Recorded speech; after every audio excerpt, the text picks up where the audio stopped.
Hi. How's it going? What's up? I forgot I was doing a bit there actually. You ever think like, it'd be funny if I did this. And then you get really into doing this until that this that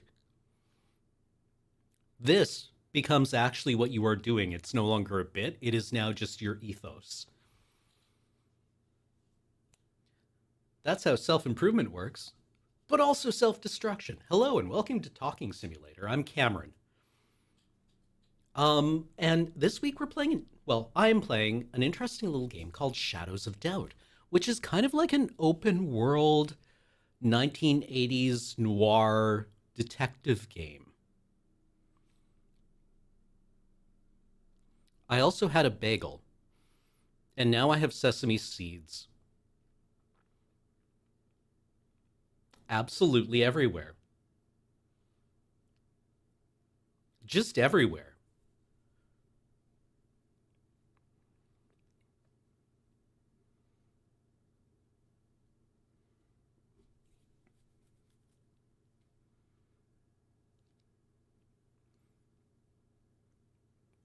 This is unpleasant. Uh, so Corey isn't here today. She's a bit under the weather, so she's elected to stay home. And you just have me. So I suppose in some ways this is a lot like an AMA. How are you all doing? Oh God.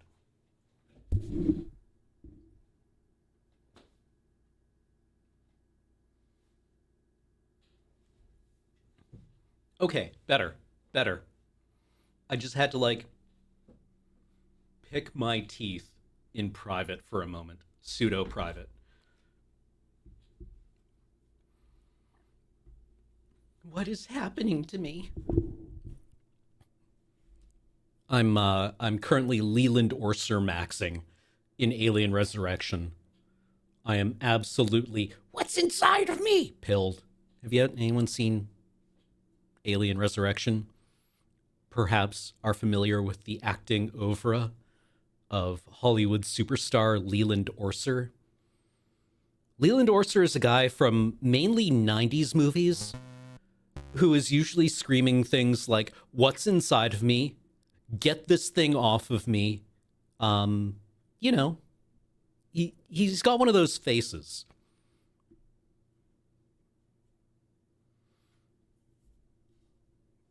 Um, One of my favorite actors. He's one of those guys who, when you see them, you just know you're in for a treat. Kind of like oh, I don't know, Michael Ironside, or uh, why can I never remember his name? He played Grima Wormtongue. He's the voice of Chucky. Uh, yeah, he's an amazing Brad Dourif. Brad Dourif. Nice, Hosk. Nice. Yes, absolutely. You just know whenever you see Michael Ironside in a film, you're in for a treat. He's going to go in there, he's going to deliver, and you're going to come out of it thinking, yeah, that ruled. But Brad Dourif, also another one of those great actors. I remember, was it season 2 of X Files where they had, no, it was season 1. X Files started off strong because it had an episode in season 1 with Brad Dourif, just actually acting his entire face off, and probably like actually cementing X Files in season 1 as a good show. And then in season 2, you had Leland Orser as well. No, wait, was Leland Orser also? He was in the volcano episode. Yeah, Brad Dourif was in Babylon 5 in the episode Passing Through Gethsemane, Gethsemane, Gethsemane, Gethsemane, Gethsemane. Yeah, he was the mind wipe monk. Yeah, guess the main. Is it really that obscure a reference?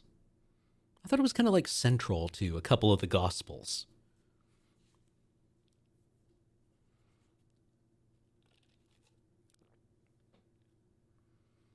It is central? Yeah, I mean, yeah. How many Christians know that? I'd hope more than me. I'm not even Christian, and I know that. Gethsemane.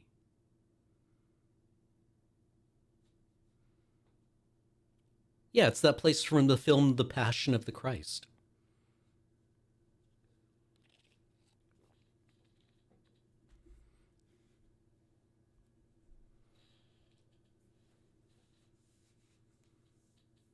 You know, gardens are kind of like a big thing in Christian faith, I think. Anywho, what have we talked about so far? What have we simulated talking about so far? 90s actors. How I have sesame seeds stuck in my teeth. The butchering of pronunciation of people's, sincerely held faith. Hey, Foxmar. Brad Dourif was also in Voyager. Yeah, man. He was one of the Maquis guys in Voyager, wasn't he?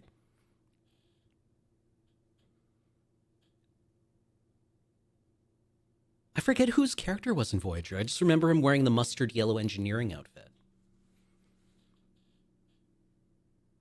Wasn't he one of the Cardassian infiltrators in the Maquis cell? He played a serial killer in Voyager. I mean, I think if Brad Dourif shows up in your film or your TV show, he's just got one of those faces where you look at him and you're like, no, this guy's up to something. This guy has done some stuff. This guy has been places and done things, like most of us, but not in the way that Brad Dourif has been places and done things, you know?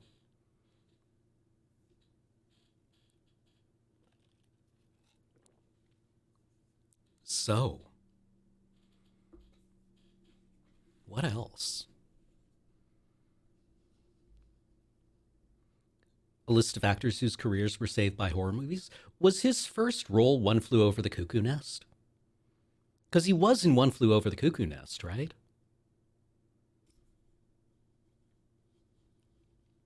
All right, everyone, what we're going to do now is we're going to engage in a highly illegal rebroadcast of the X-Files Season 1 episode Beyond the Sea. And what we're all going to do is we're going to pay very close attention to how Brad Dourif acts. And you're all going to write a paper for it, and it's going to be awesome. Oh, he was a Betazoid. Right, Betazoid serial killer. Right, did he have to wear the blackout lenses? Is this going to be on the test? Raul Julia? Length? As long as it needs to be. Jeffrey Combs, also, like, yeah, one of those. I mean, Combs is really intimately tied to Star Trek for me, right? Possibly because he played roughly 40% of all characters in Star Trek. I'm pretty sure Jeffrey Combs could just run a one-man stage revival of Star Trek Enterprise and Deep Space Nine.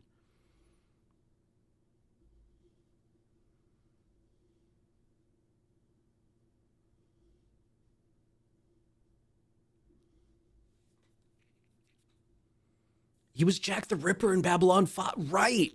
Yeah, he's the Inquisitor who shows up to, like, that the Minbari kidnapped and keep on ice.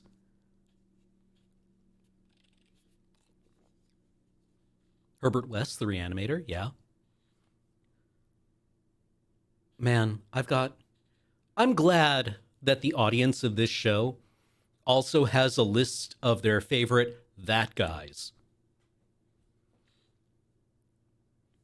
Right? Have we added new that guys recently?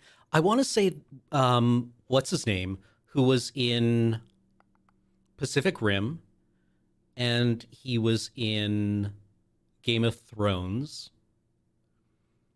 And what else has he been in? He's got a very odd name. He played one of the scientists in Pacific Rim. I feel that he is Burn Gorman. Yeah, Burn Gorman. What have I seen him in recently? He feels like a new addition, well, relatively new addition to the list of those guys. Then again, I don't think he's that young either. He's probably been acting for decades. Season 3 of The Expanse. Who is he in The Expanse?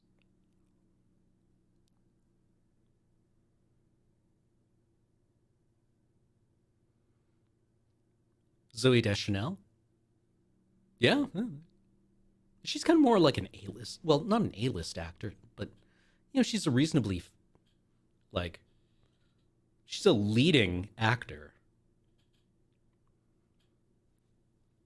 I don't know. I would also think Idris Elba qualifies as a leading actor, right? I think an important element of those guys is they show up in a film and you're like, oh, it's him, or her. I love their work. I love the part in Total Recall when he screams and gets blown away, and then you're watching the film, and then that guy screams and gets blown away in a really memorable way, and you're like, yes, hell yeah. Thank you. Thank you for showing up and doing that. I hope they paid you well.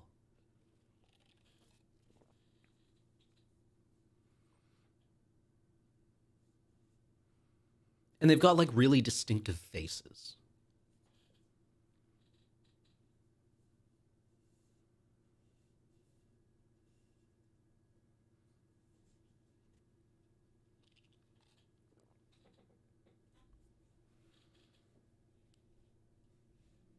What else has Burn Gorman been in recently?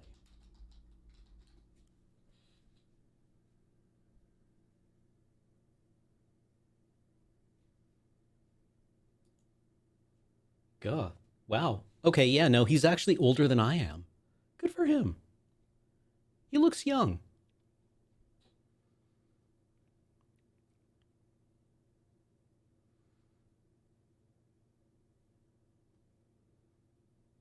Peter Stormare. Yeah. Yeah. Stephen Tobolwalski. I'm not familiar. I'm also not familiar with John Hannah right off the top of my head. Murtry.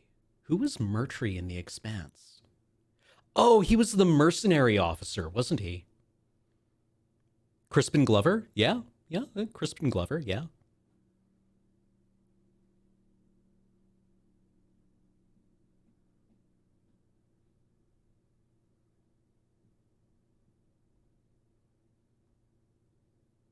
Oh, wow. Burn Gorman actually has a listing on his Wikipedia page for radio. Hell yeah. Oh, yeah, that guy. Yeah, absolutely. Okay, now, yeah, okay. Thank you, the Maricat. John Hannah is absolutely a guy I recognize now. Okay, what have I seen him in?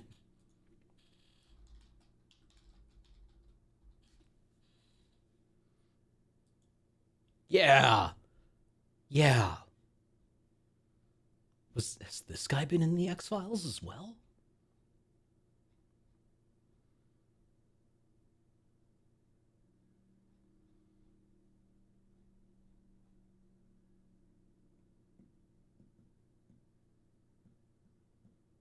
You know who else is qualifies? Mark Shepard, I feel.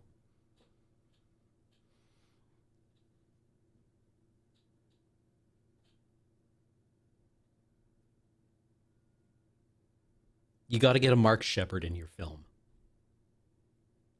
The problem is, I feel that these actors don't actually like thrive when there's more than one of them in the film, right? Like you could never make a super film with those guys in it. because they like, I don't know. I feel like they would clash, right? I would never be able to fulfill my lifelong dream of having Jeffrey Combs and Michael Ironside and Leland Orser and Brad Dourif, um, Mark Shepard. Yeah. Ooh, Danny Trejo.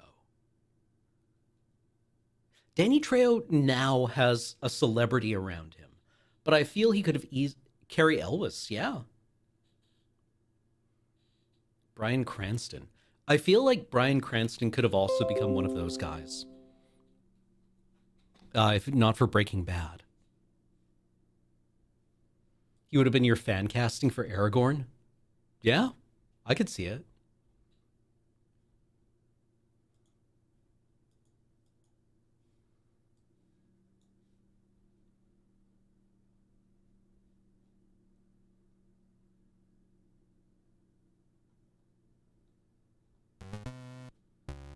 Hmm.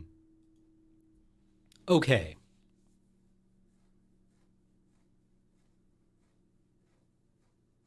Okay, shall we play a video game? I've been just talking at you for about half an hour.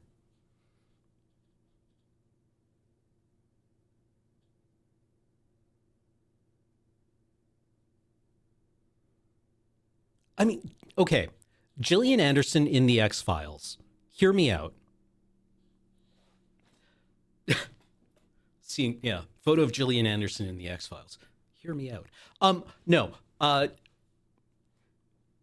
That show showcases what a tremendous actor she is, because despite the fact that the scripts make her always wrong, she nevertheless is smarter than Mulder.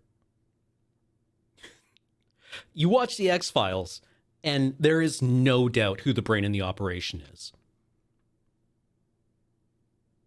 Right?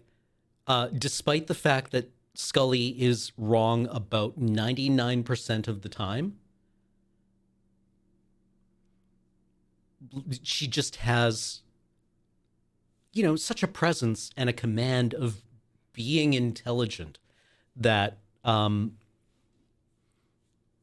you never are like, God, I hate how Scully is just always naysaying Mulder. Like, no, she's the smart one.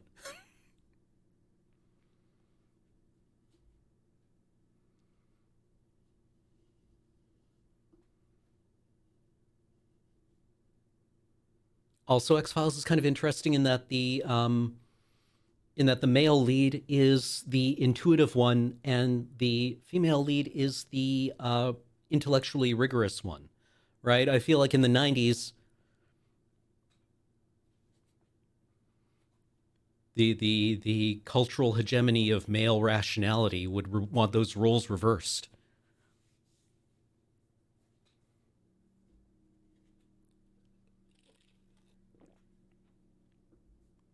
The Fall. Um, the Fall I'm familiar with is the Tarsum Singh film.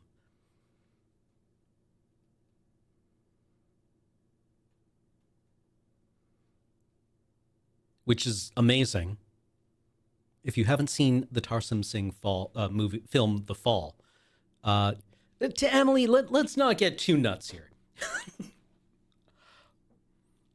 um, when the X Files is good, it's really, really good. When it is okay, you're like, well, okay. And when it's bad, you're like, I hate this and myself. Unfortunately, it's like Babylon 5 where you can't skip episodes because things happen in them. Even if those things are only these characters get more developed and they say interesting things to one another and their behavior gets more and more them.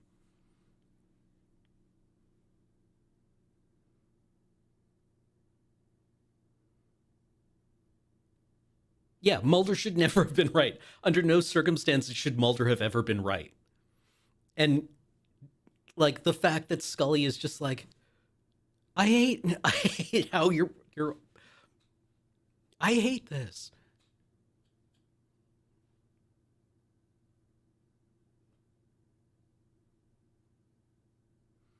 Oh, welcome Raiders. Well, like the problem with Babylon 5 I found was that it was another one of those series where something happens in every episode. And again, even if it is just character interactions, that deepen the relationship between these interesting characters, it's very difficult to skip episodes in Babylon 5. No matter how much you want to. Like I went back a couple of, I think it was during the pandemic when we're still in the pandemic. During the phase of the pandemic where people pretended to care about it, I went back and watched Babylon 5, and watching season 1 again, I'm like,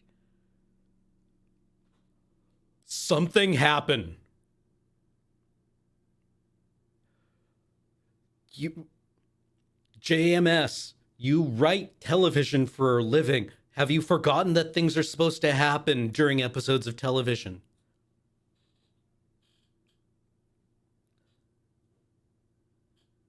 I need, like... I thought this was a thing of Netflix, where, it like, in the mid-teens, how there would be seasons of Netflix series where nothing happened for a couple of episodes because they just kind of expected people to binge them. No, that's just television. Sometimes just jack all happens for entire hours of your life. And unfortunately, yeah, you can't really skip season 1 of Babylon 5. It's just too many little things happen to it. And if you just dump into like season 2, first off, you don't get the like trepidation around Sheridan showing up. Right? Like they actually do in season 2 of Babylon 5, they do a really interesting job of setting up Sheridan as kind of like a goon, right? Like you have this newly fascist empire or government on Earth, and they send who they think is like a real jarhead to take over their diplomatic outpost. Right? They sent the guy who got the only confirmed kill in the Earth Minbari War. Right? And you're like, oh, this is gonna be how are they gonna get rid of this guy? How are they gonna get rid of this guy? Right. We should play a video game. I get paid to play video games on this.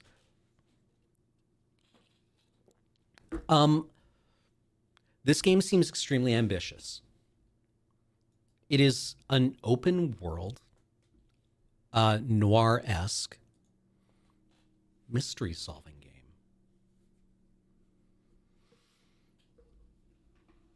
I get paid to be entertaining, I suppose. And if I'm getting paid to be entertaining, I really apologize for the quality of entertainment in your life.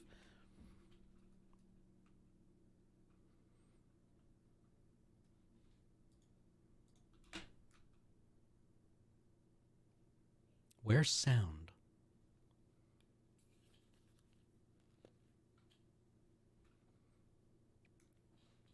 This is one of the games where the reviews on Steam are overall very, very good, except for the recent reviews, which I think is interesting.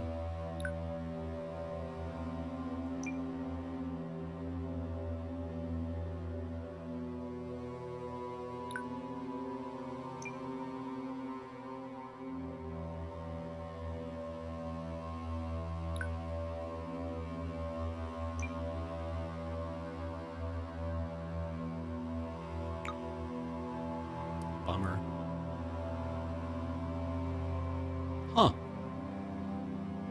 I will not be doing Twitch integration just because these are running on different computers.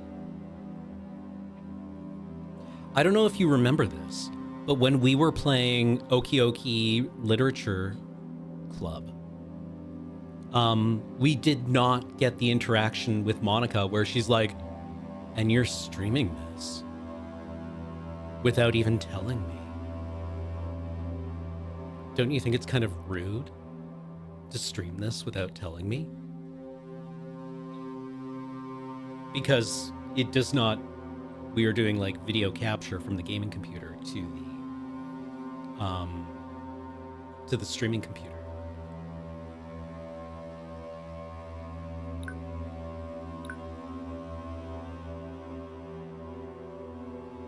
What else? Babylon 5, X-Files.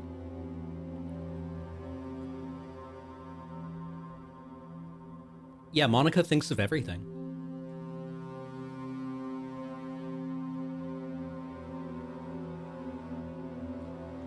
Yeah, Cult of the Lamb. It cannot see chat because chat does not exist in a environment that it can see.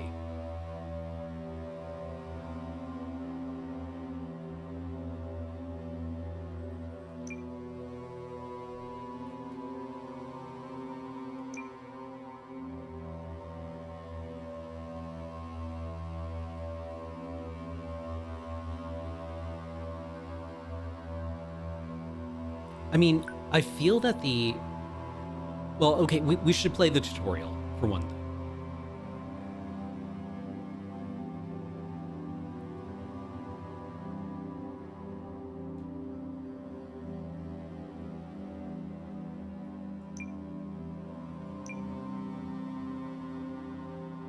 Sure. Charlotte Heights. New Lilycroft. What do you think?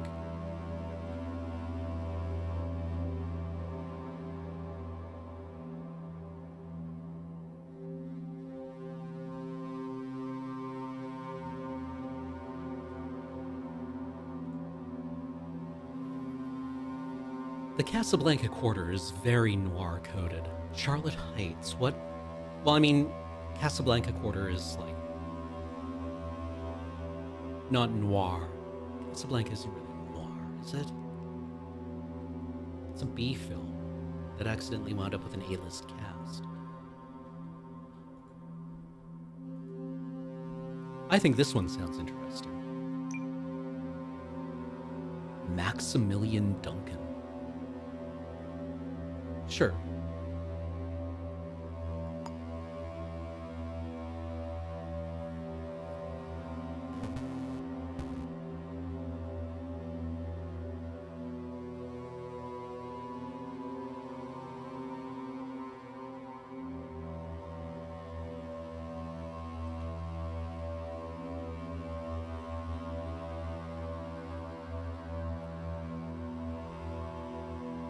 Simulating past events.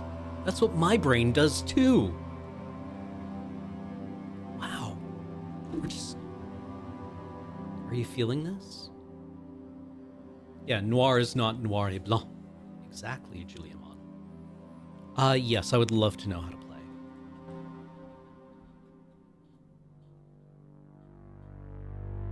It is the late 20th century. Hyper-industrialization has swept the planet.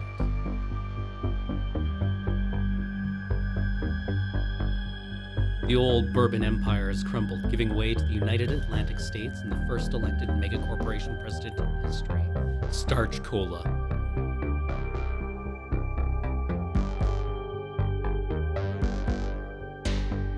As sea levels rise, cities have become polluted islands.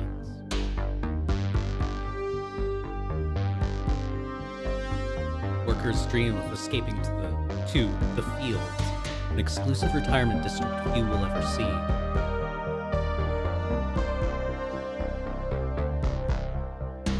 Rival corporations vie for power, policed by the privatized Starch Cola enforcers. Oh, yeah, this is rad. Okay, I'm old enough to remember the Super Nintendo game Shadowrun, which had basically this exact music. Only there, that music signified the far future of 2056 or 2049, 2050 something. And here it simulates the distant past of 1980X.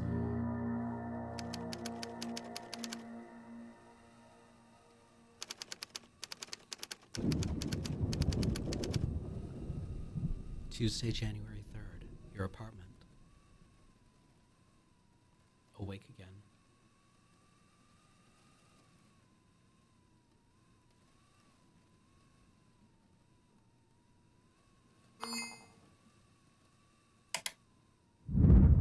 Now he's just lying here.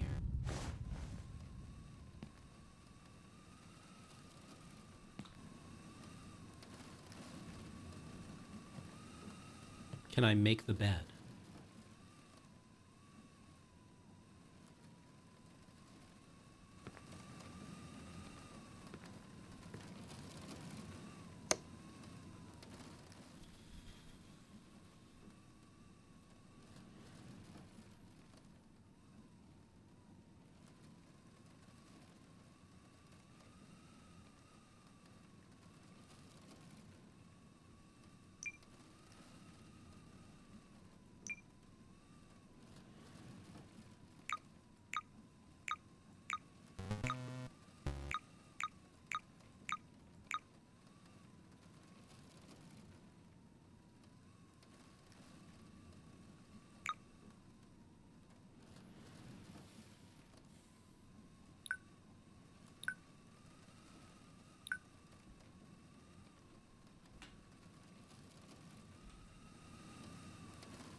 Can I turn off my bedside lamp? I'm not made of money here.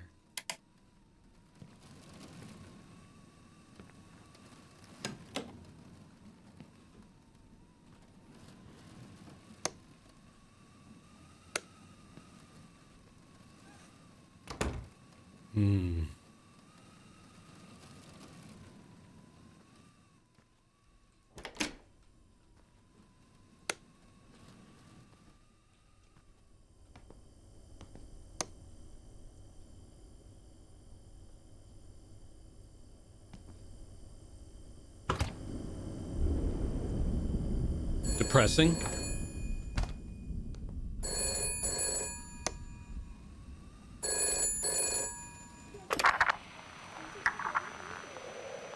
Hello? Who is this? Oh, is this an obscene phone call? Hold on. I'll crank it. Man, rude.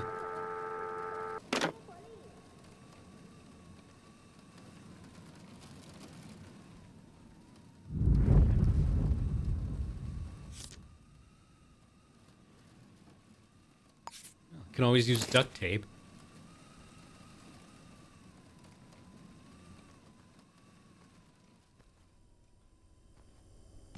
Yeah, you would think you would want to rehang this fridge to be more convenient. There's a note under the front door.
1, 2, 3, 4. Take care of yourself, Sam.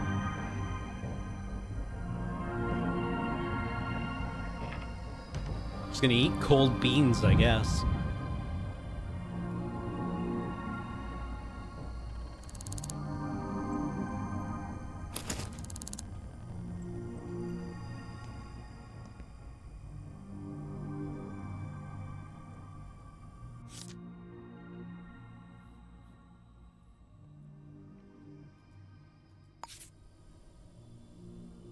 If you start off homeless in a normal game. Rough. I love the, are these voxels?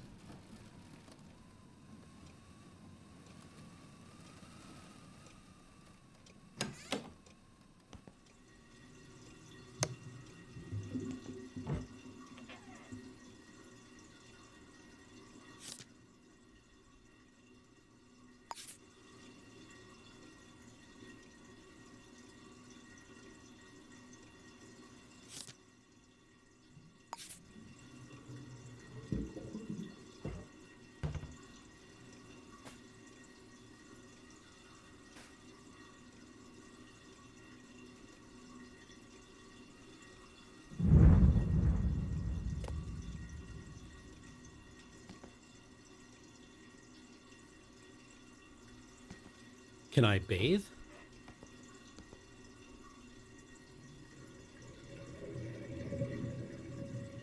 Suppose not.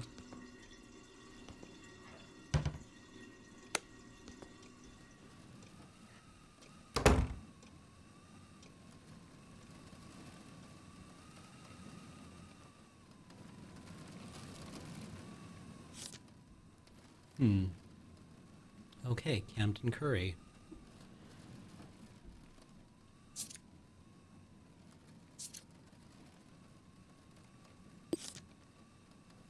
Binder Heights. 303 Binder Heights. Okay.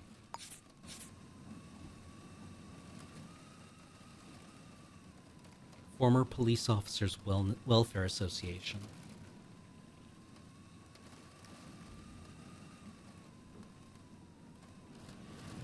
Yeah, this is a nice apartment. We aren't doing too badly for ourselves, I think.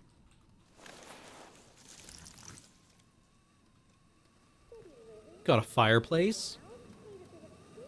We have a view. We have books. I think we're doing A-okay.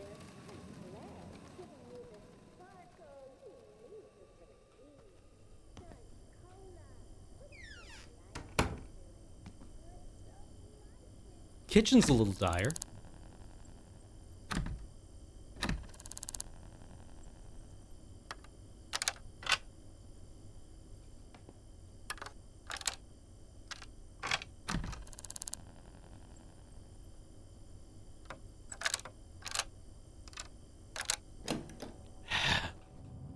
I'm so smart.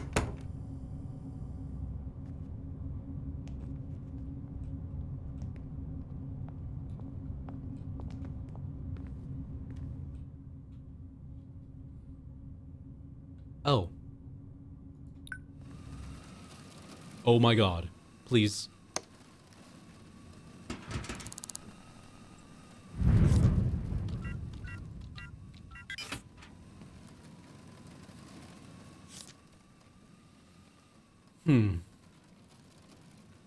Genome Decay and Health Risks in Hybrid Synchronization Packages by Professor Sami Umeki. Unofficial translation by Natric.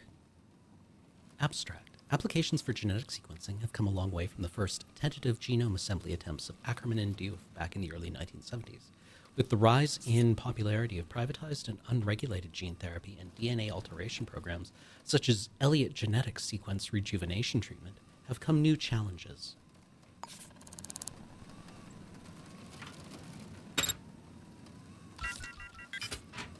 No, I wanted... Does it just lock? Okay.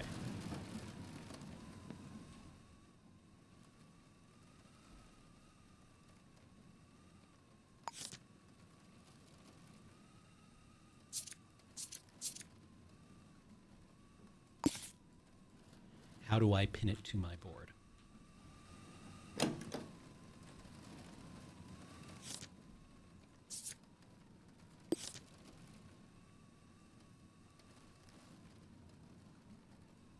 Right, using the actual pin. I'm so smart.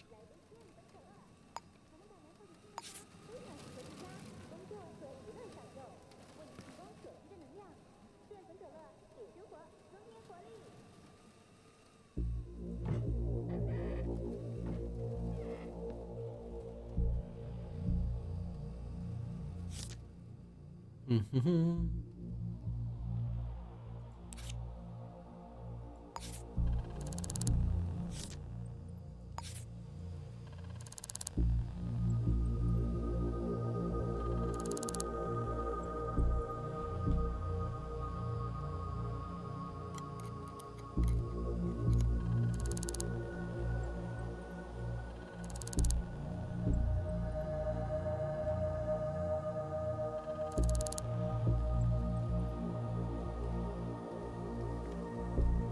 How does one pick the lock using airplanes?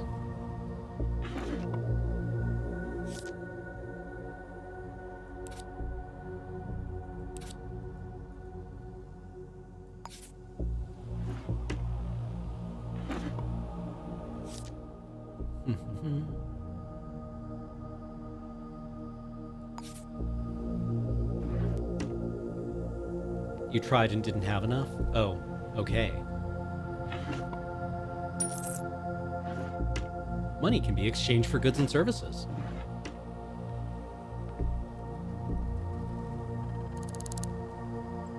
Well, if I had any, they would be in the bathroom, certainly.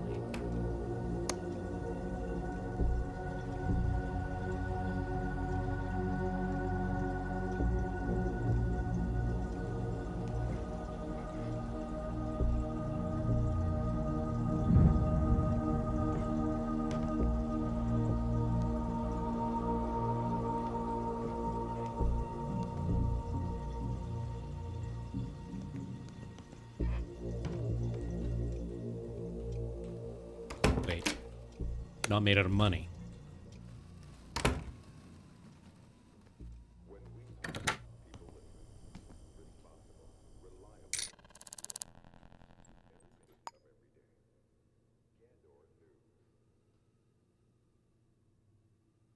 Ah. Oh, interesting.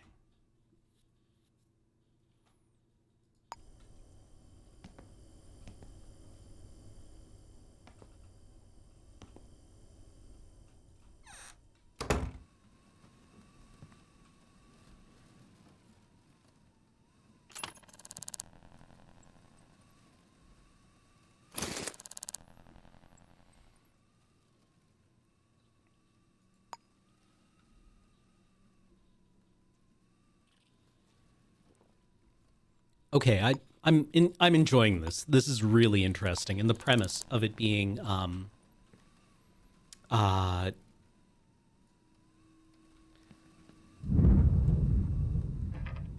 like procedurally generated with a world full of people who are doing their own thing is really interesting to me.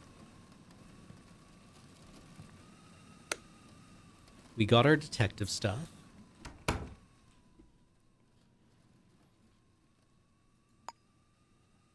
We got our mitts. Handcuffs. I don't know why I brought the duct tape. I thought maybe it'd be interesting. If we don't work the case, we can't stay here.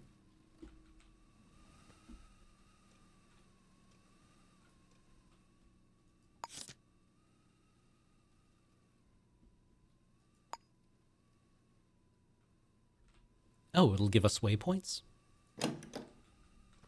I'm not made out of money. Ooh. Handsome.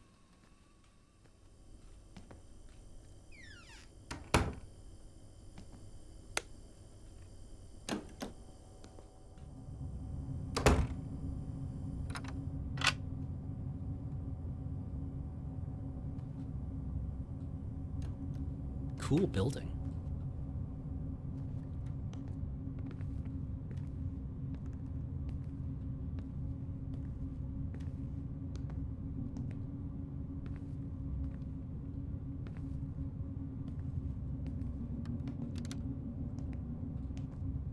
I guess we're just following this child down the stairs after midnight.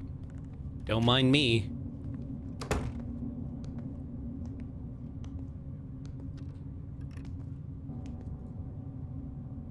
Lost boot.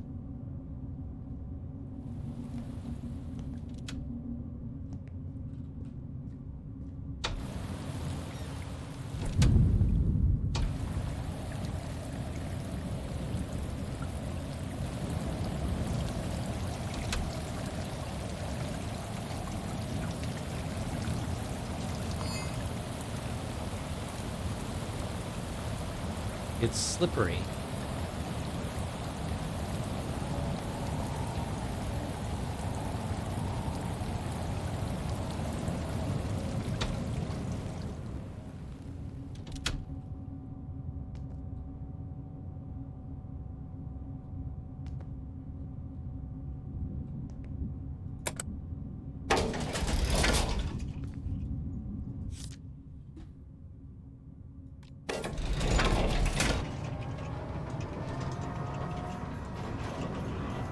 I love this. This is great.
Interesting.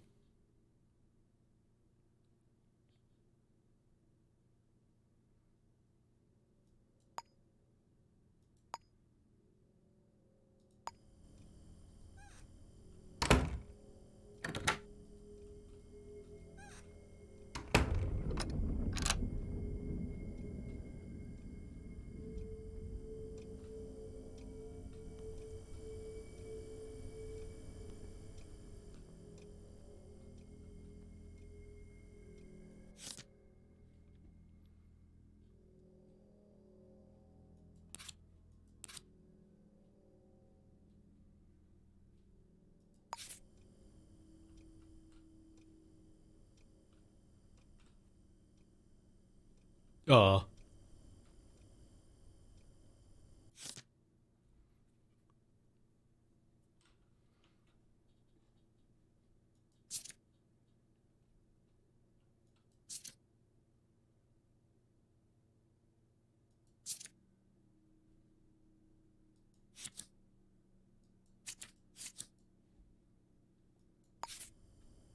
in the address book? Ah.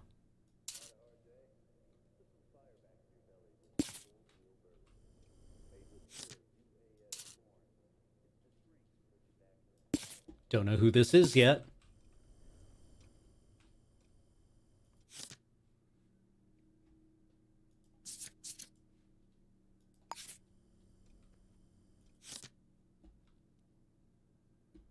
Damn, but I can't forget it again. Passcode is the year you were born. QA technician.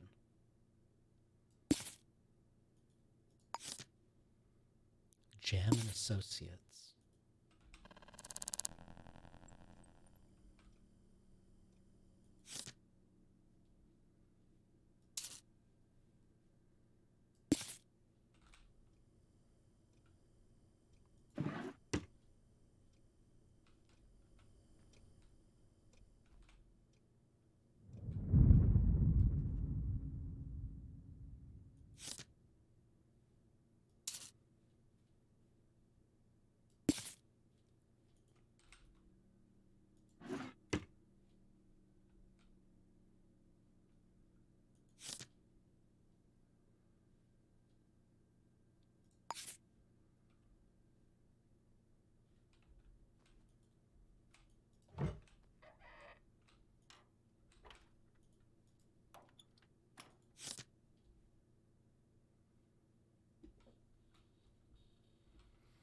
Okay.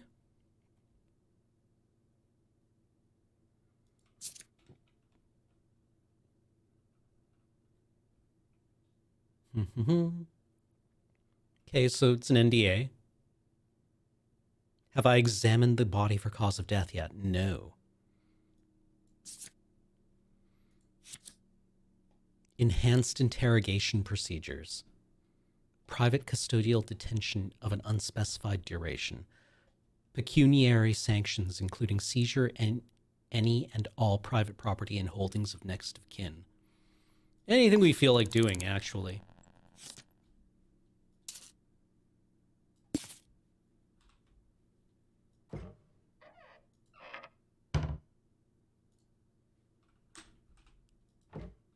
Wait. Boot.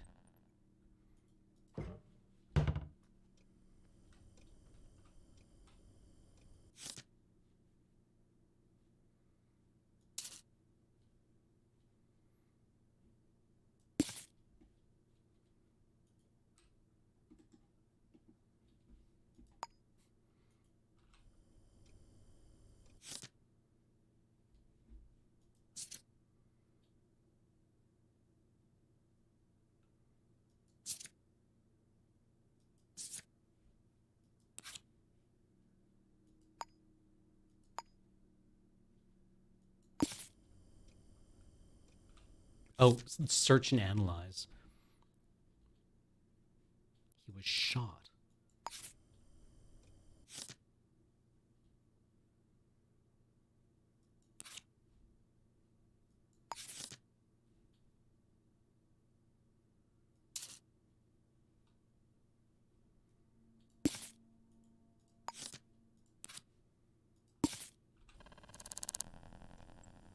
Sorry, I wanted the,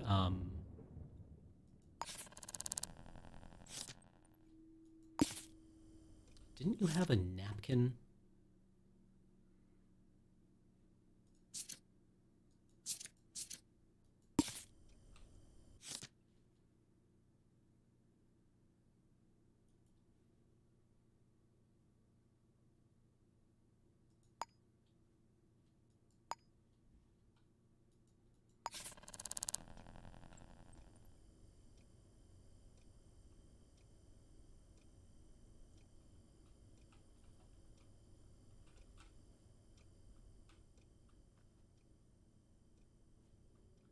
Periodic table of the elements.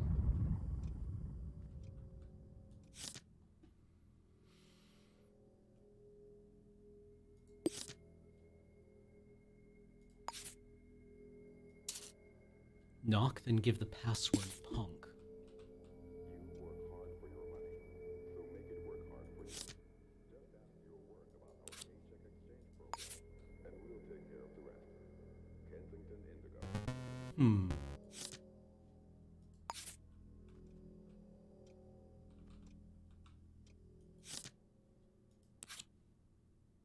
Sword matches sword.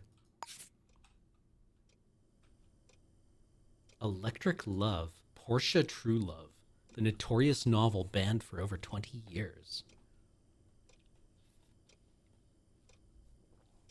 When Kay Fernandez receives to a misdirected V-mail containing a love letter, she is fascinated by the author and their beautiful writing. Against her better judgment, she replies and finds herself in correspondence with a mysterious suitor who signs themselves.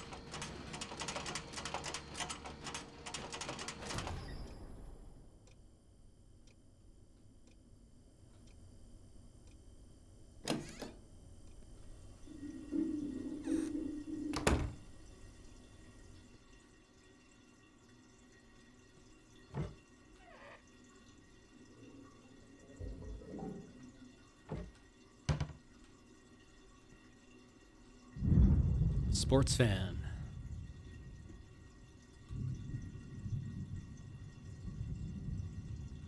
Where's your shower?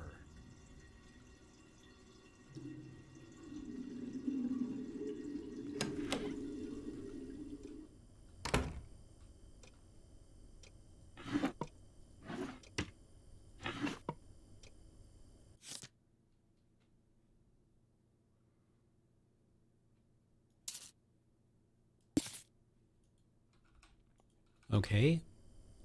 Legal aid.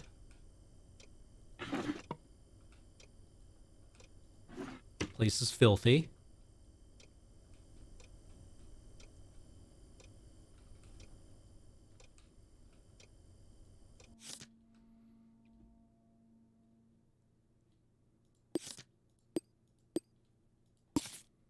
Thank you for recently contacting us to request a life insurance policy. Unfortunately, our checks indicate that you do not meet the required social or economic requirements to be approved for one of our policies.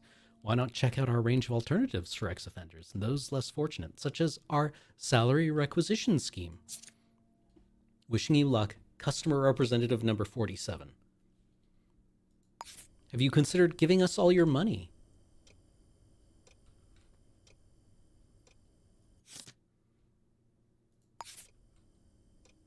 The wages of rot. When clients begin dying at an upmarket beauty clinic and the owner suspects foul play, Decca Gill is called in to go undercover and investigate.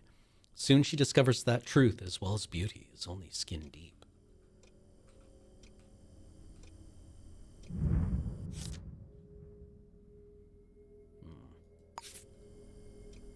Shopping list. Noodles, Noir vodka, Chateau d'Arc. Noodles and booze. All right. Yeah, no, that's Camden Curry, all right.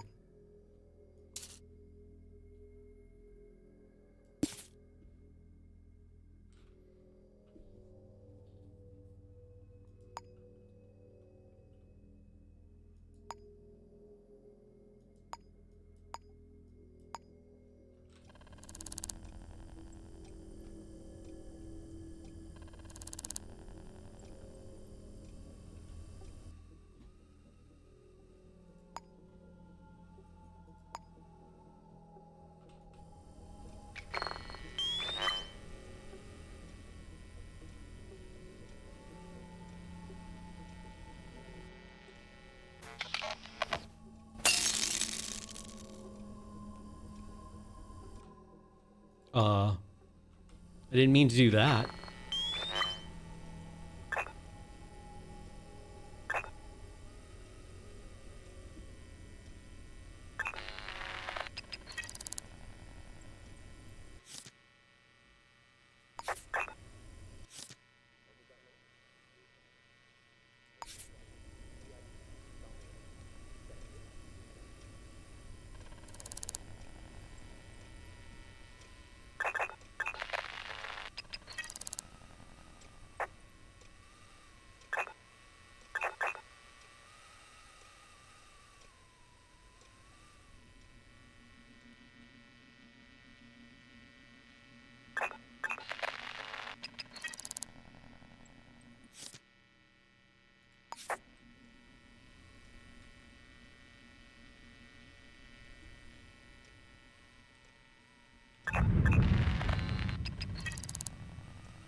Fingerprint type B.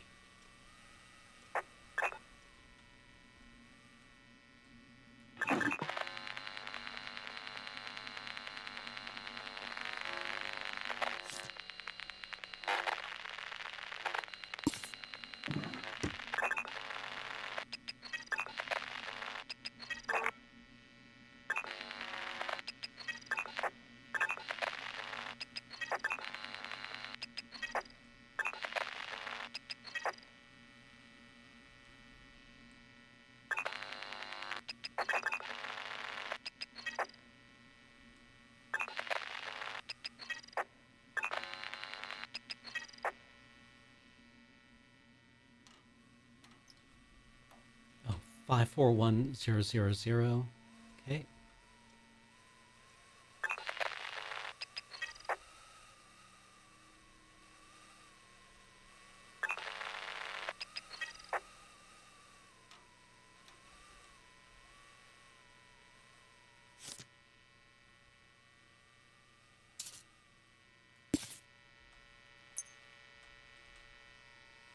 Bullet hole, huh?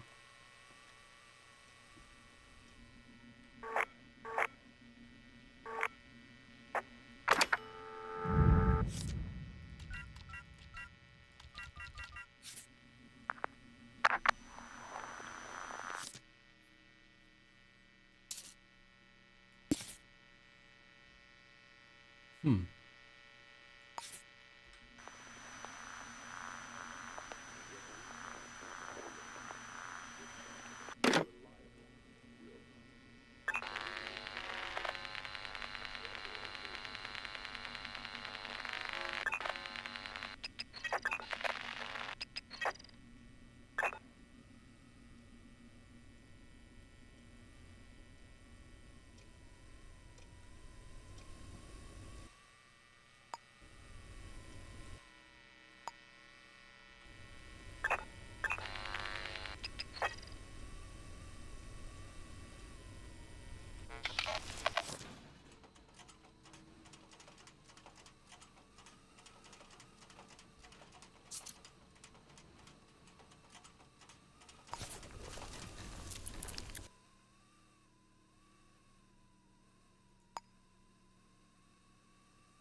Ah, a stealth game.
Yes, I would like to leave.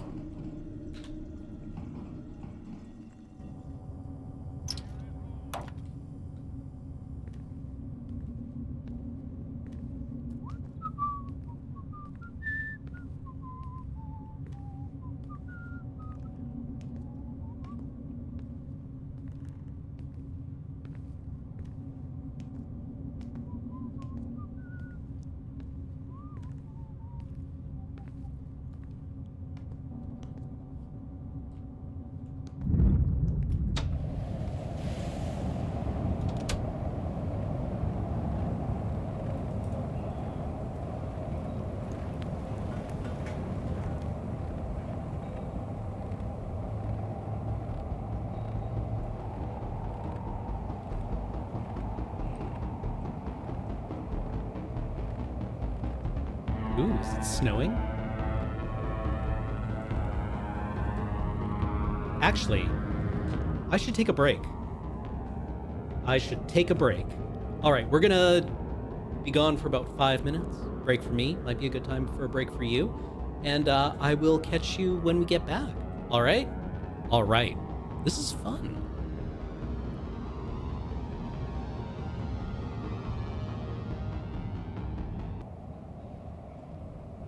Hello, and I return. How are we feeling? I'm feeling mildly nauseous.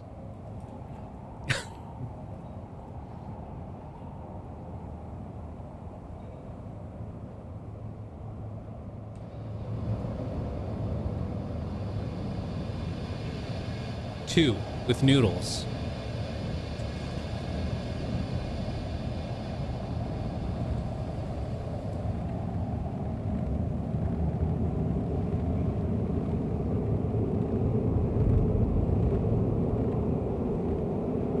Must be the cigarettes would never do that to me.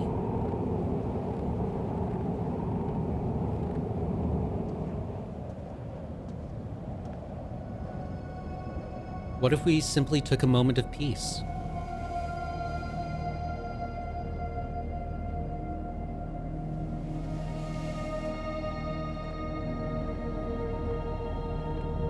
We just saw a dead body, you know? Maybe we can take a moment for ourselves.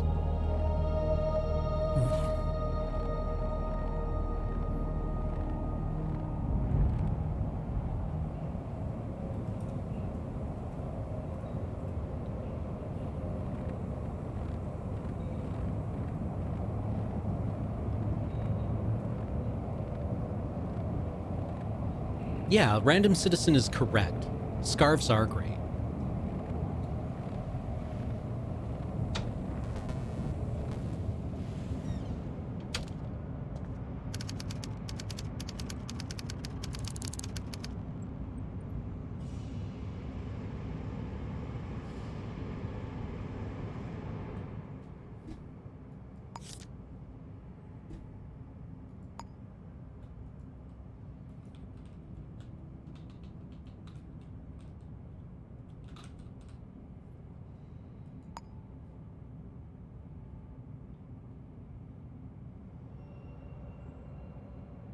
No, wait.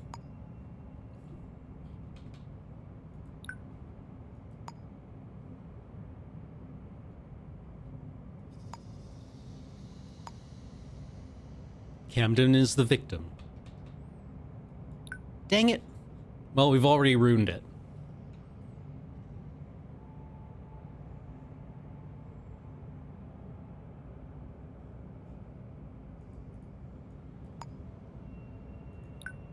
No. No, I've ruined it.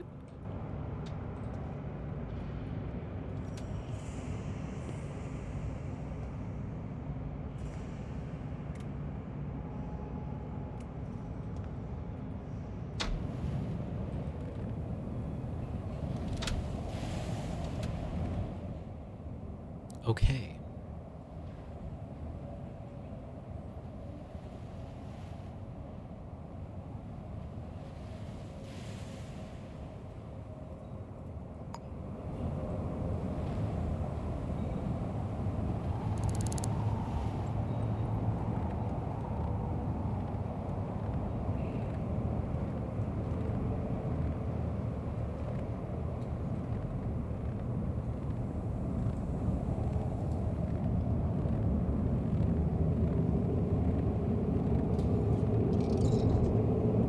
It's nice that even with climate change, we still get snow. Oof.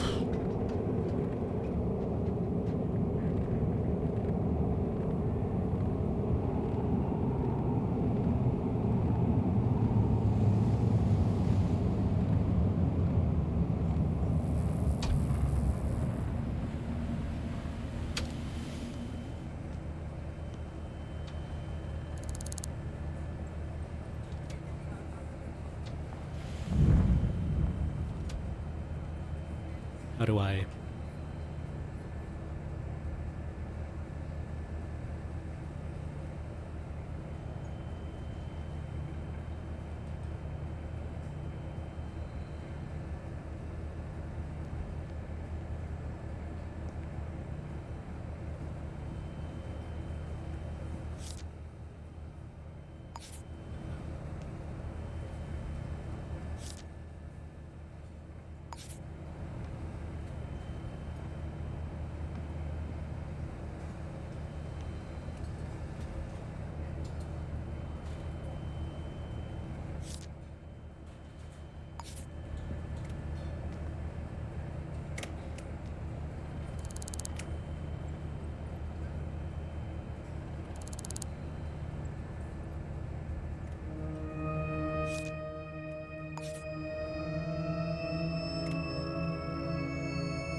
Just around Binder Heights. Okay.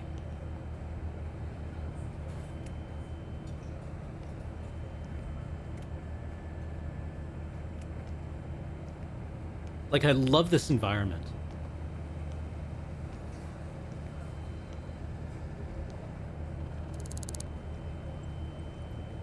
Wrong Fitzpatrick.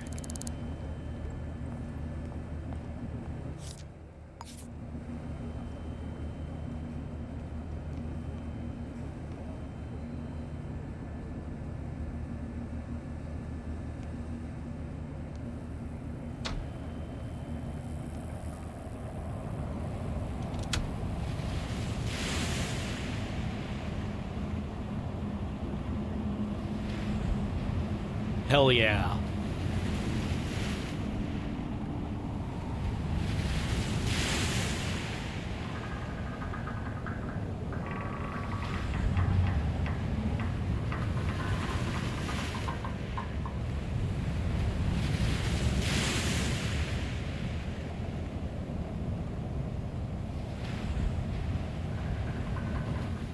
Ooh. Man, why is this hitting my motion sickness? I love all the elements of this so far. Okay.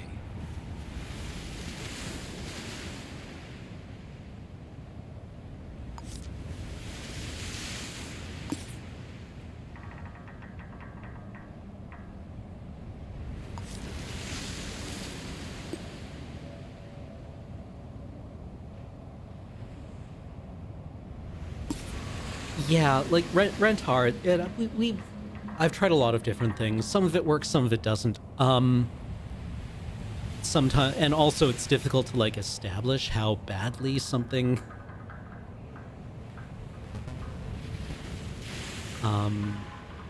Or how much something helps, right? Like when you're feeling sick, all of a sudden it's fixing something and it making you 5% less sick is sometimes difficult to evaluate.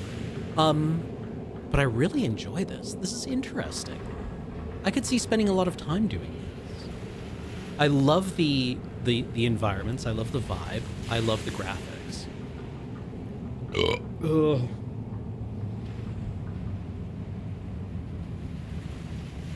Love the graphics might be a bit strong. They don't love me.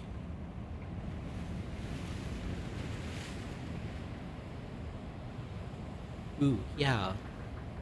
Citizen Sleeper is another outstanding game. Oh, okay. Okay. I might not be able to play this, but I would love to talk about it.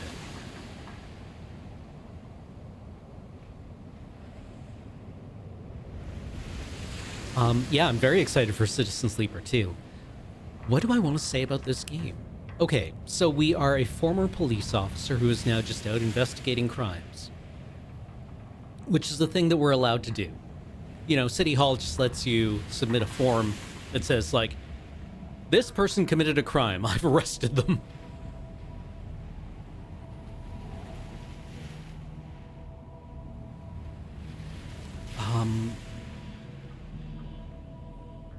Which, you know, it's a conceit. It's a conceit. We can permit that. I don't know. I like all the stealth elements to it as well. I like the non-hacking hacking of things.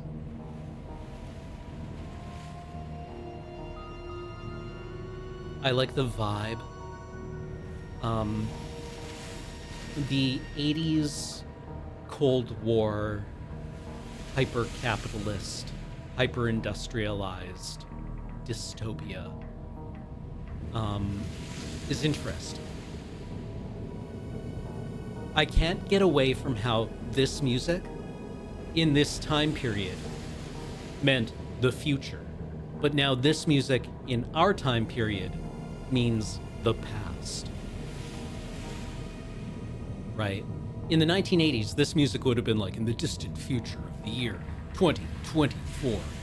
And in the year 2024, it's like, in the dystopian past of 1984. It's the Blade Runner effect. It's Vangelis, you know.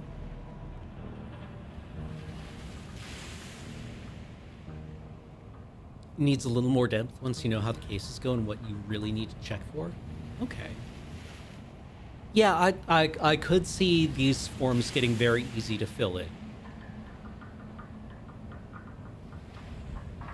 The dialogue is also pretty shallow.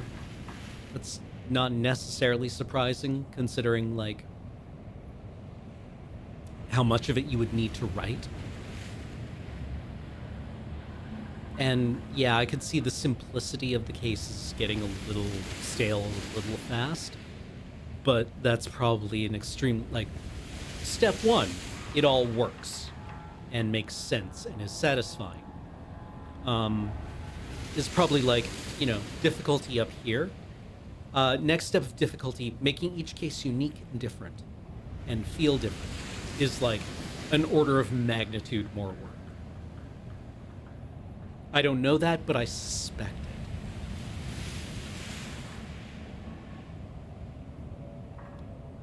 I could yes, Matt Mitchell 45. I think that's a good point. Yeah, the terse dialogue can be seen as just like people being cagey in a hyper-capitalist dystopia. I'm not. You just came up to me. Why would I tell you my name? Why would I tell you anything? No, man. I don't even give strangers the time of day.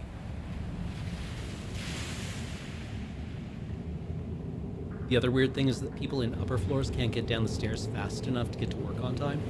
Time moves faster than... Right, everyone moves at human rates, except for the clock, which moves so much faster.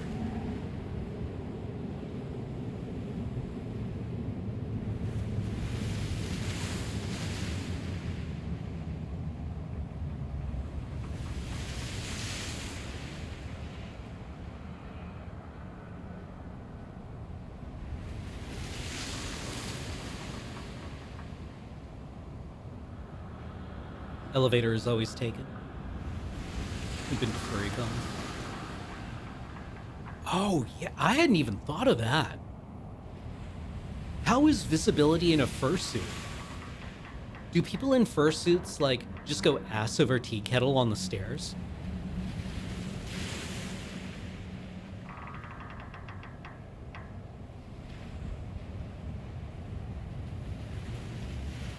I don't even want to think about the nature of injuries I could inflict on myself trying to move around the house in a fursuit.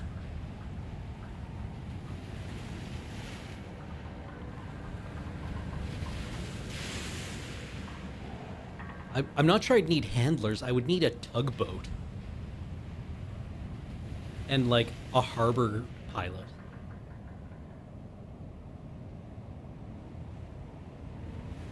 They have handlers to help guide them or communicate. Huh, well.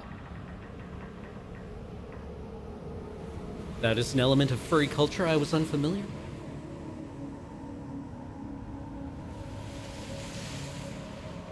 What is a tugboat if not a handler?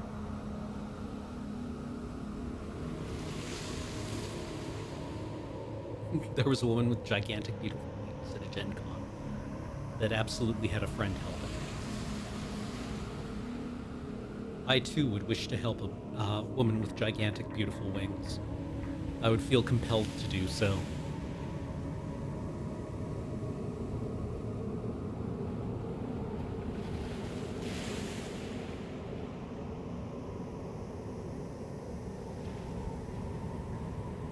This and the occupation take, like, opposite approaches, but I feel reach a fairly similar vibe. The occupation is a series of handcrafted levels and a bunch of dialogue. Yeah, like, okay, what do we get out of procedurally generated mysteries?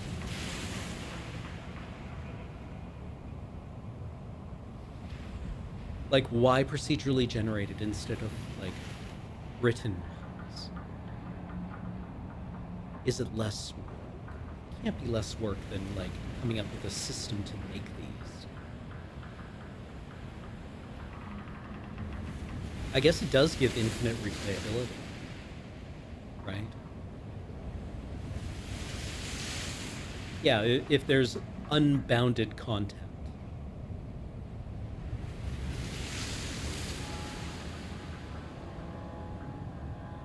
Can't look up the answer. Yeah? I mean, it's gotta be hard to make it coherent, right? To make sure that there is an answer.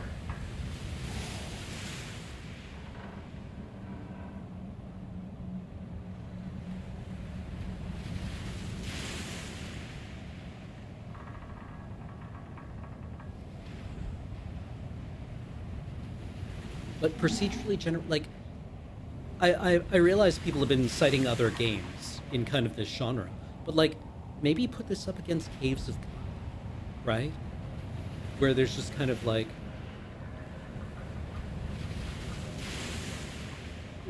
generated narrative.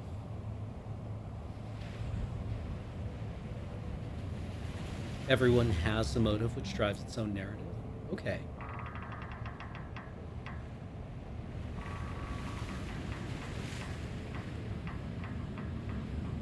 Maybe it's good to know you won't get the right answer every time. Yeah, what happens? I guess you just get less money? I like that you get a reward. And that if you get it wrong, the reward is lesser. Right? Like, reward 1,000 credits. Penalty 100 credits. If you just accuse the wrong person.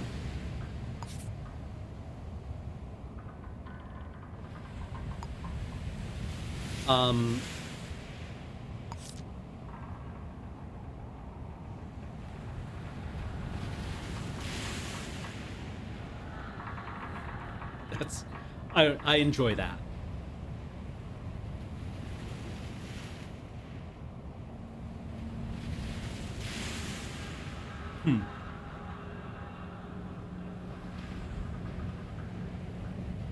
Yeah, Oberdin is entirely like it's the same thing. Like Oberdin leverages, I think, probably the same kind of like area of the brain that wants things to click together, right? Where you can just like, I'm thinking of the part where you're trying to identify people in their hammock by their socks.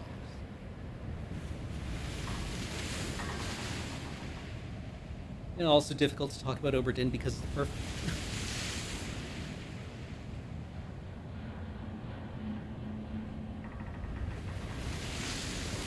Difficult to compare this to Oberdin, right? Like, you know, not many things are as well made as Oberdin.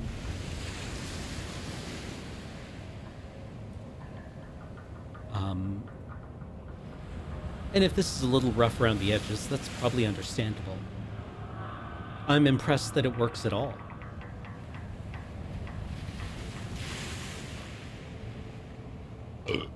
Oh, excuse me.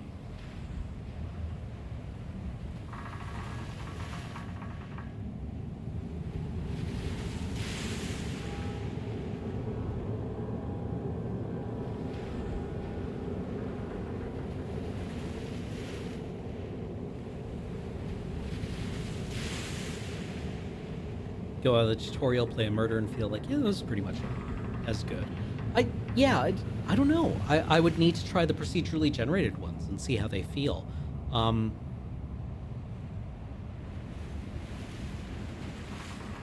Like, yeah, when we talk about all computer graphics are stylizations. What do we get out of the visual presentation here, right? Where we get to move through this city that is, you know, full of people going about businesses, their business, and there's like shops that you can go into and offices and other people's homes. That's neat, right? Everyone is moving around, and it feels like there's no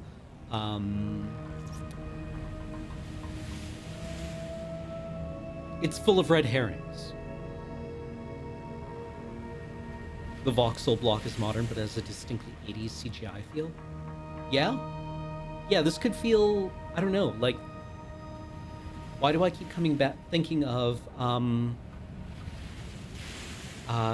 Dire Straits?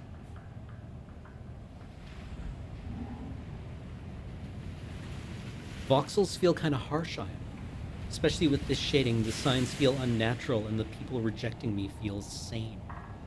I like that a lot, actually. It's a bit unnatural.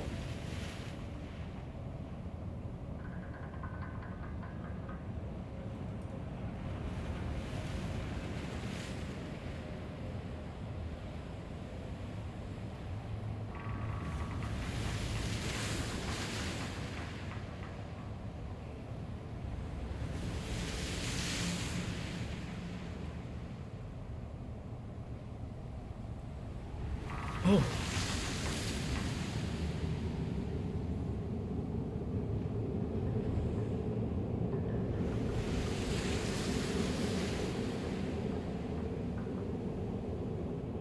Have I tried Threshold? I don't think we have. Do I have any feelings about the the vents in this game? I mean, they're like air vents in any video game, where they are enormous and extremely sturdy. No air vent, I'm going to assume, has been designed to hold up the weight of an adult man. And certainly would not conceal the noise of an adult human being crawling through them.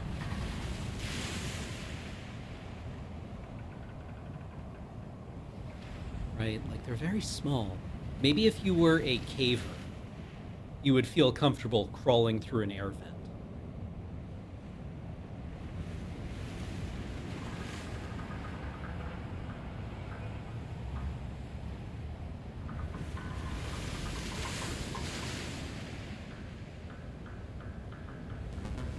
But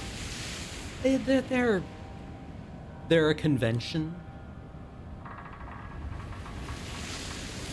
Yeah, Lumi, one of your favorite jokes in something when someone crawls through the vents and it just makes so much noise. Yeah, they're made out of cheap metal. They're held up with little brackets. Oh yeah, nice. Yeah, that's right. I assume those screws just like poke in. No, I'm not familiar with Consortium, Square.cube.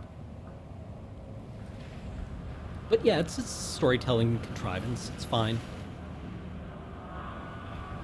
The combination of murder mystery and stealth time pressure seems unique.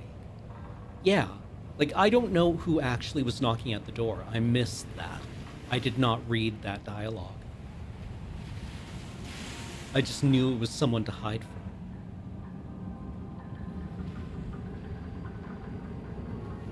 It was the it was the cops? Okay.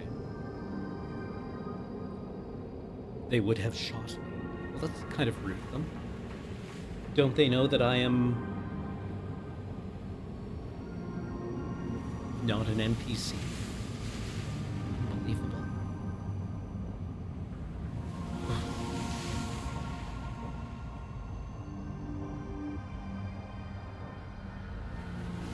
You've seen them shoot the partner of the victim who lives there. Huh.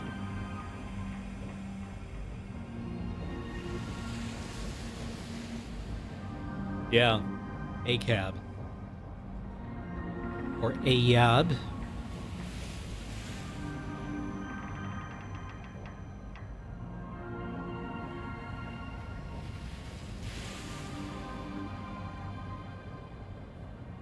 Ahab. Towards thee I roll, you all-destroying yet unconquering whale.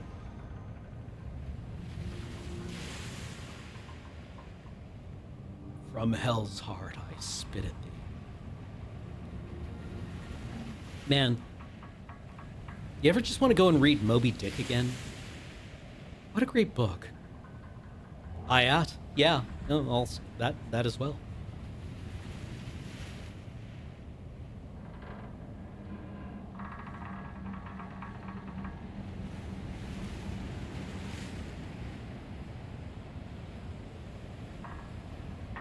I mean, my big question is, where did the writers for Disco Elysium wind up?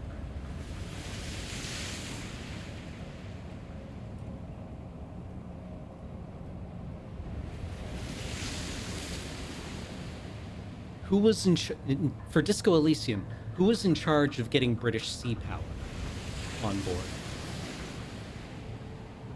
You only skimmed it for... I really recommend Moby Dick. It's a great book. It is honestly a great book. I feel that millennials in particular might vibe with it. Where it's just like, yeah, no, I too am experiencing employment volatility and don't really know what to do with myself and everything is up in the air.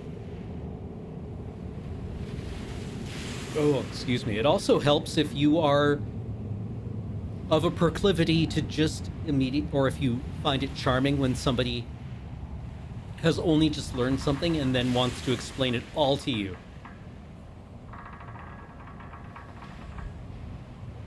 One of the greatest things that Ishmael does, which he will point out to you hastily is not his real name, is he's just like, okay, I just learned all about whales and I'm going to tell you all about whales. And everything he says is wrong. It's perfect. It's perfect. As he's just like, I'm going to info dump on you. And you're like, I don't think this is true. He's like, and then, because they're fish, they sleep upside down in the water. Okay, man. Interesting.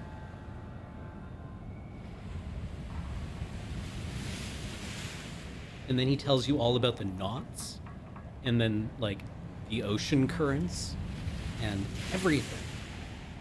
And it's just, I don't know, it's a great experience. And then Ahab just starts screaming at this whale.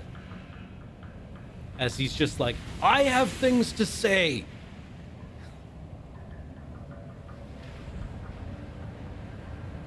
And it's like the whale doesn't hear you. As he just goes through this screed. And the whale is like, did you hear something? Did you feel something? As Moby Dick just like...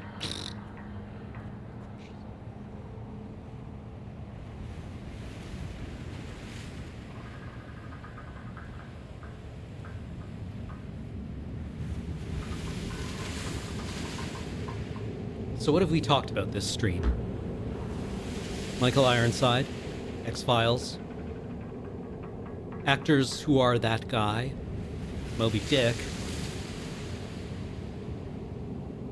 This honestly quite interesting video game.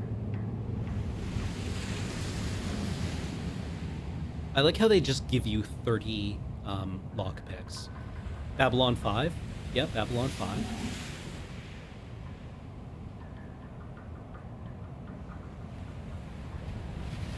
Mobius Dick. Yeah.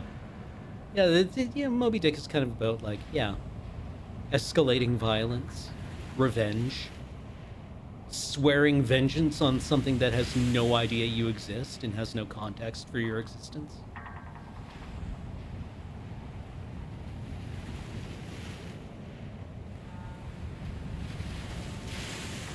Sperm whales are currently believed to have language as complex as humans.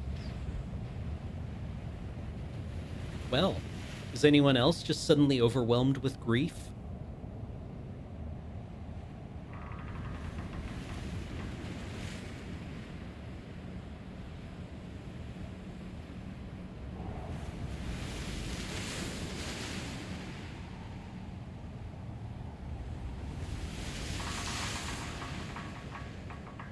Suddenly?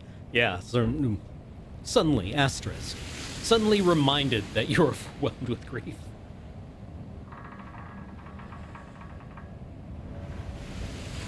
Yeah, what's the joke? Like, Gekiori, you're swearing vengeance on something that has no context that you exist. Sounds like a good number of sports rivals. It's like, isn't that the England and Germany soccer rivalry? Where the British are like, 2 world wars and 1 World Cup, and the Germans are like, who are you?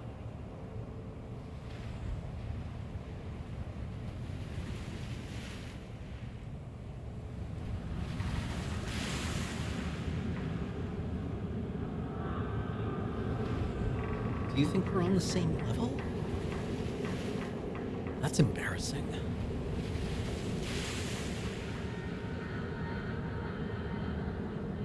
Sorry, all I know about soccer, aka football, is that the quality of a team's hooligans is completely unrelated to the quality of the team. I had just heard that, like, people were very excited about some kind of British or England-Russia match just because they're the ones with the with like the most unhinged hooligans. It's like, ooh, I'm really interested to see how these two teams' hooligans stack up against one another.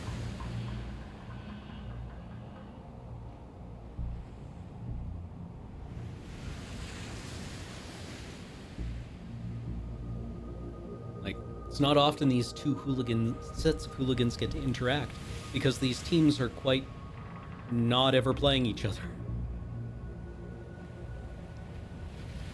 I should probably talk less about things that I have no understanding of.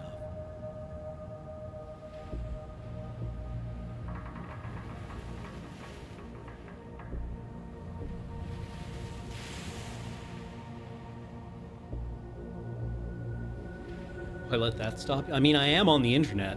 I am a streamer. I should be talking incessantly about things that I have no understanding of.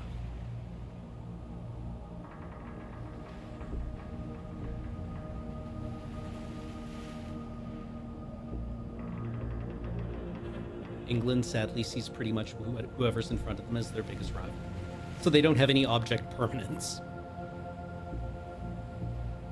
Oh, excuse me.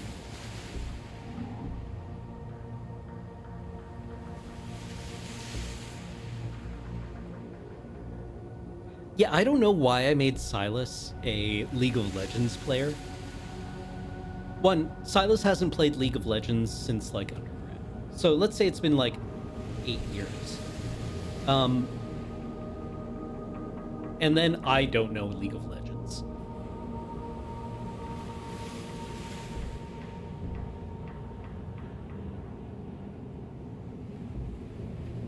Basically, what I know about soccer hooligans is derived entirely from Warhammer 40k's Orcs and that one episode of Black Books where he tries to get murdered by soccer hooligans so he doesn't have to do his taxes.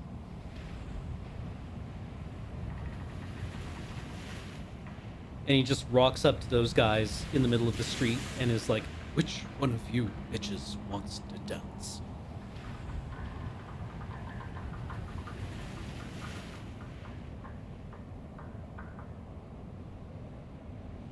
And the only thing I know about that is that he chose the most violent team's hooligans. Like, he rocked up to the one, like, team of football hooligans you never want to antagonize. Millwall? Is it Millwall?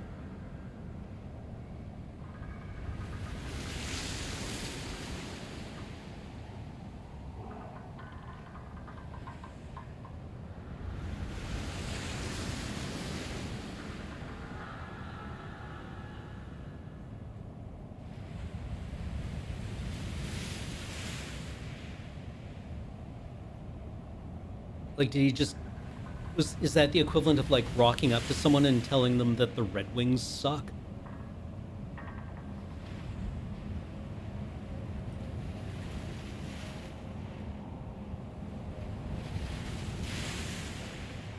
Okay, yeah, basically.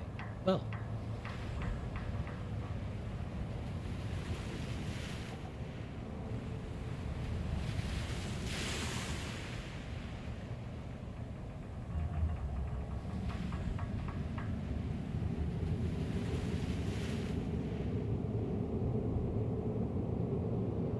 Yeah, I'm sorry, folks. I would love to play this game more. I'm just... It's one of the ones that is giving me really bad motion sickness. I am so sorry. Because it's cool. I think it's cool. I would love to explore this more.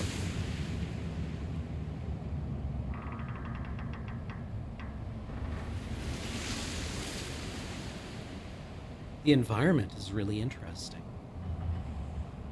The concept, I think, is strong. I like the gameplay so far.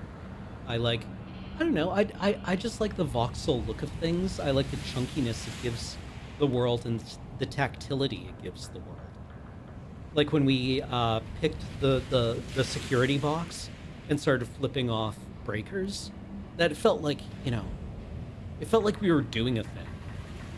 Instead of the pipe dream gameplay from like BioShock, which honestly blows. This felt like, yeah, I'm bypassing the thing.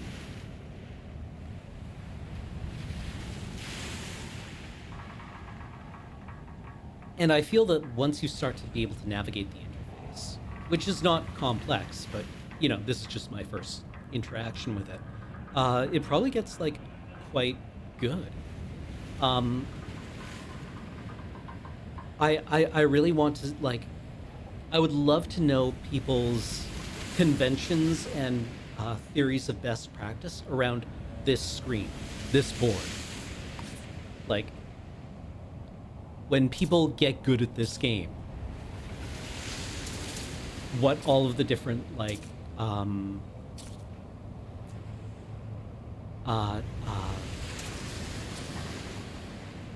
how this starts to get arranged. You know what I'm saying?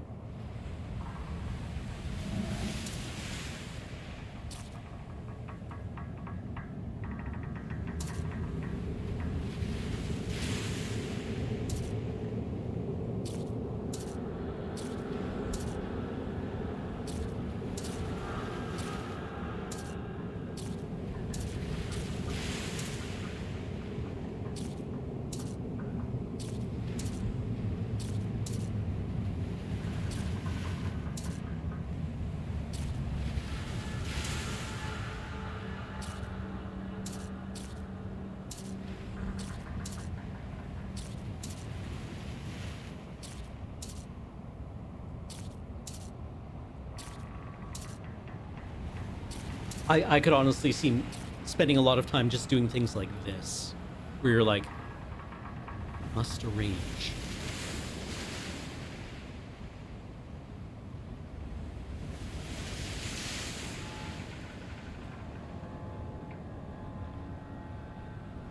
I think freeform does mean however you like, but like, I would love to see the aesthetics people come up with. Or the conventions people have. Like, what color string do I use for this context?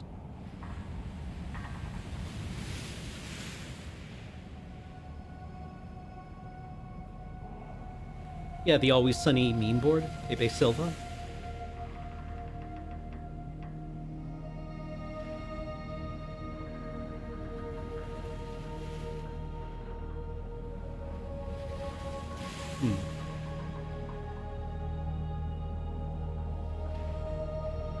Now I'm just thinking of how this music, this style of music, has never been of its own time. And relating that back to Babylon 5 and the machine with no creator.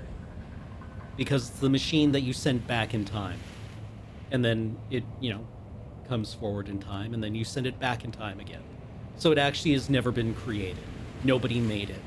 It's just in this time loop. Right? In a similar vein, this music has no era to which it belongs. It indicates the future, but it also indicates the past. It is detached from ever being itself, but only indicates a kind of retrofuturism.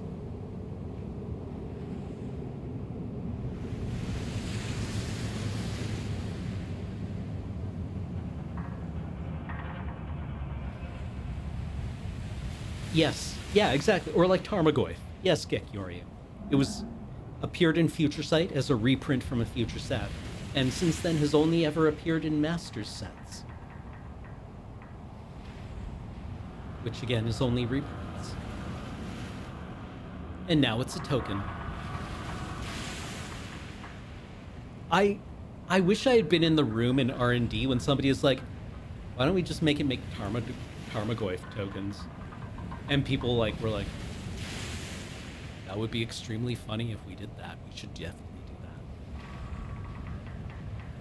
Yeah, I'm curious about what the licensed music is. That is an excellent point. We turned off the licensed music for streaming, but now I want to know what it is. Let's look that up. because I think that's kind of an interesting idea. I wonder what the licensed music indicates.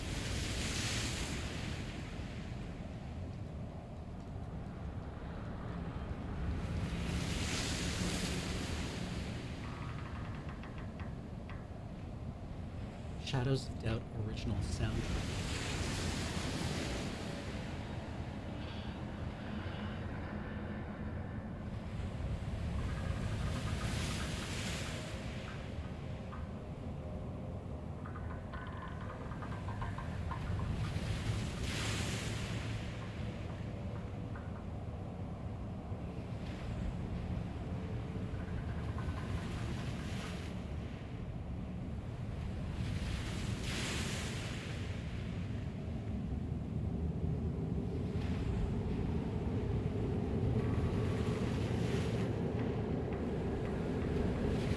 Like, it seems to have, a very extensive soundtrack of its own.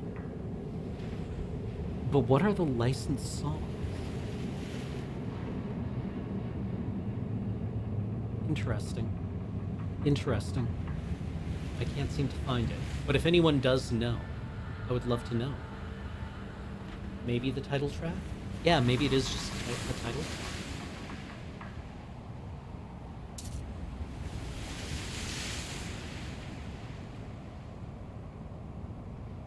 I guess we put the victim in the middle.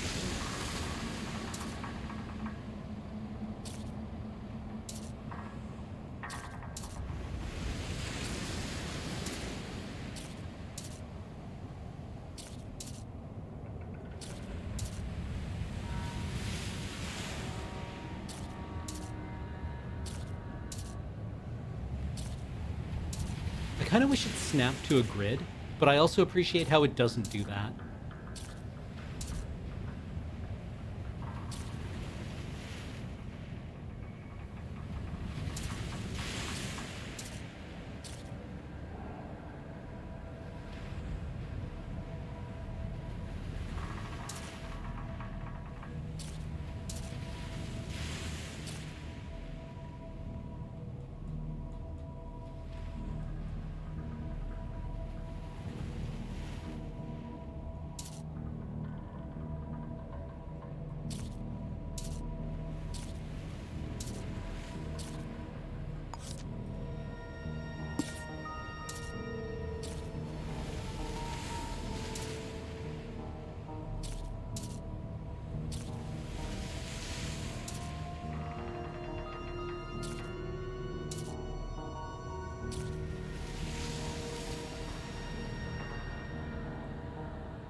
I wish it did this, but if it did, I'd wish it didn't, is basically your experience with gender.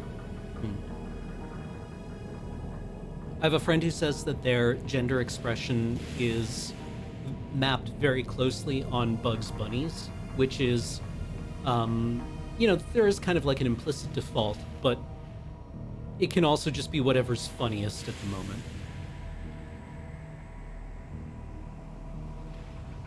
Yeah, whatever the bit requires.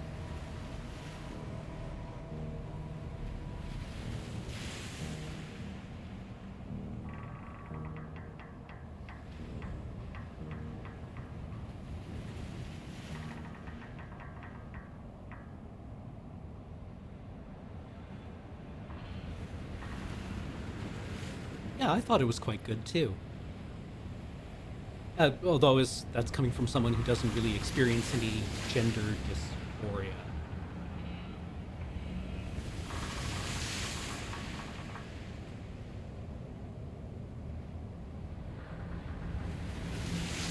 I was like, no, that works.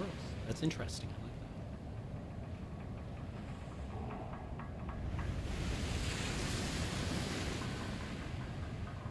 that. I also like the Australian question of, mate, what are your pronies?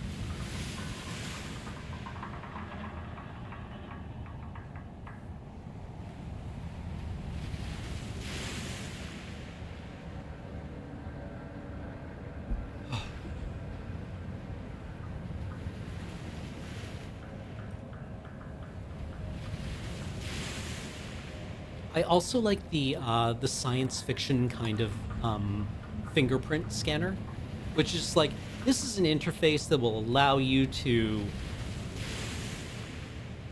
extract information from the setting. It's a magic device. It could have been anything. You know, it could have been like the brush with the graphite or the powder that sticks to things, and then you have to like do a mini game where you remove the fingerprint with scotch tape and identify it. Or we can just give you this thing. It's a gun. You pointed it at the thing, and it figures it out for you.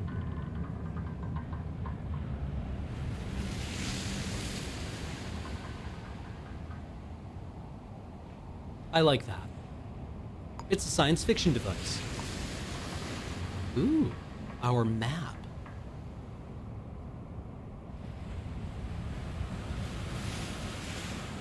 With many stories, there are basements.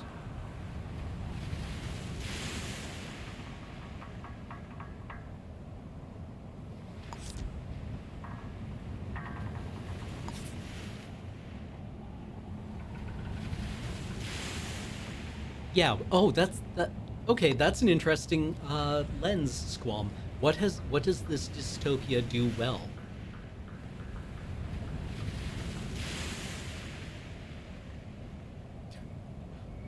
I forget where I saw that. The oi mate, what are your pronies? It must have been on Twitter months ago.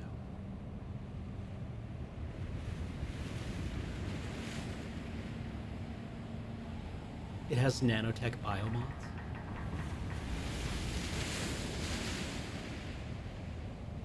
I assume that when we get commercial level nanotech, it will probably be a lot like whatever was sprayed into the mouth of all of the guests in Glass Onion, where they're like, oh, you can take your mask off now that I've sprayed you with this stuff. And you're like, well, what was it? I'm just like,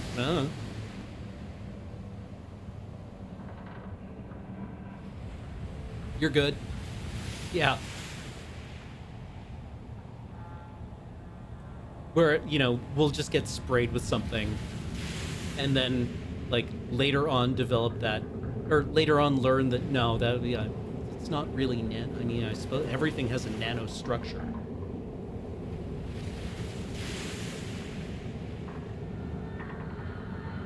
That was just graphite and bleach.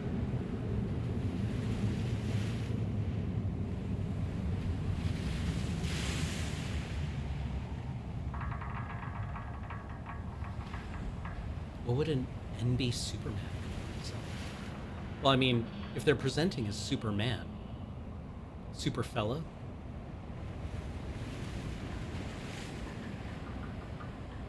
Well, I mean, like, Xanto69, I also got from that maybe there is a powerful elite that has access to their own secret healthcare, or maybe they're just making stuff up. Maybe they're just maybe they just think they have access to their own super elite healthcare and are in fact just drinking bleach. Right? Like that guy who's injecting his son's blood.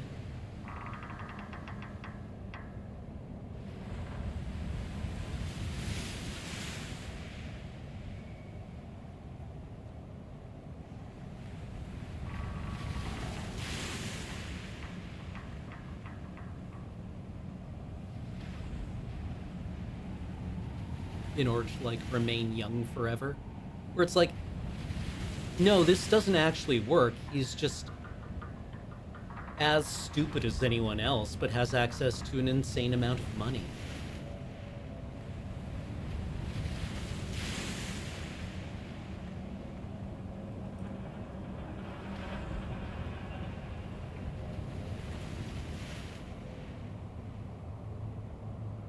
Yeah, exactly, Snowbuddy. What I got from that was that the rich people don't want to wear masks, but they also don't want to feel guilty about it. Right? Like there's that party early in the film where nobody is wearing a mask.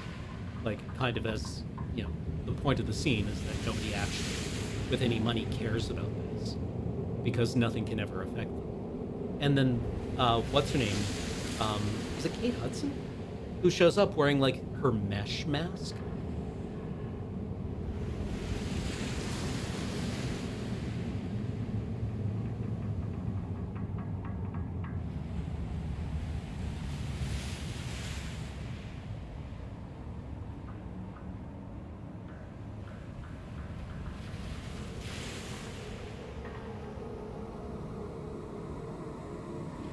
Like, that film is all about how stupid rich people are, right?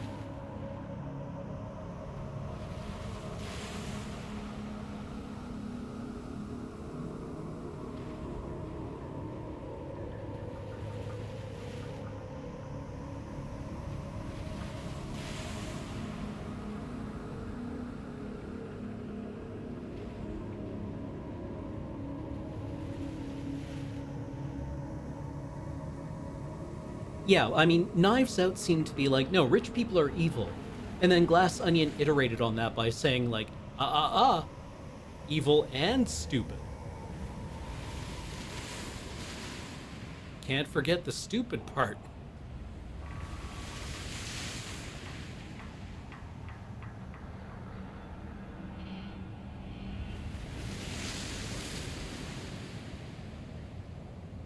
And never forget the stupid.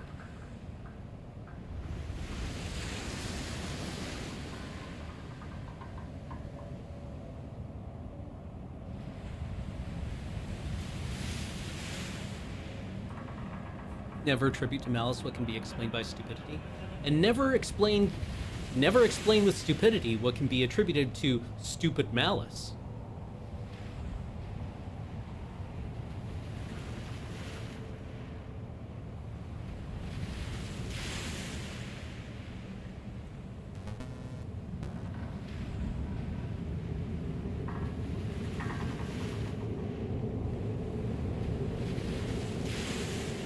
As always, yeah, don't believe in binaries, folks. Stupidity, malice. You know, these are a continuum. There's a spectrum. It's very beautiful.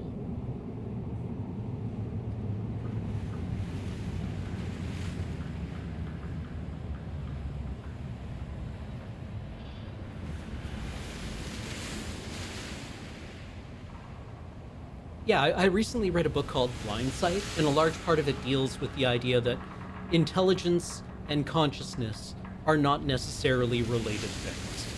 That these things can exist completely independently of one another. And that extremely intelligent entities don't necessarily have to be conscious of it. And yeah, like, just keep that in mind when you're interacting with very rich people. They might have been extremely intelligent at one point. It doesn't necessarily mean anyone's home.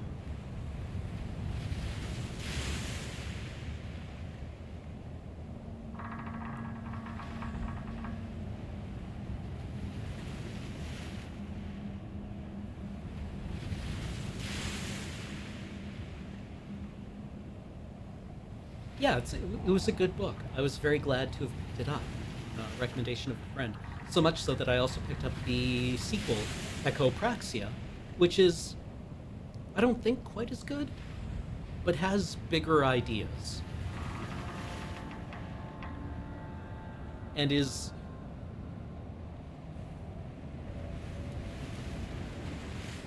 In the afterword for Echopraxia, the author says that he wrote most of the book while naked. And in retrospect, I thought, yeah, I can tell.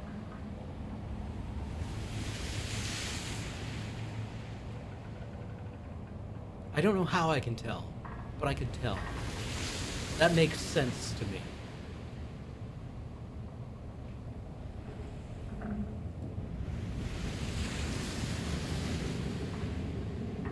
Sure, Gekiori. Please share the link.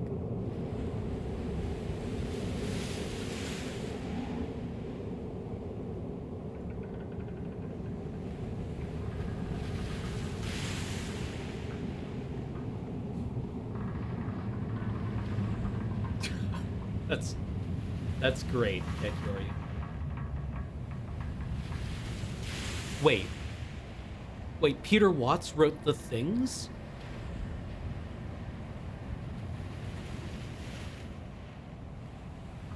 Chaotic said, Peter Watts wrote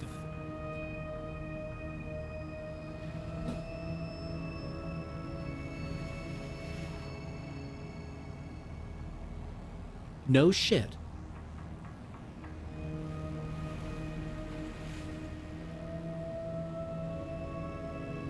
That makes sense.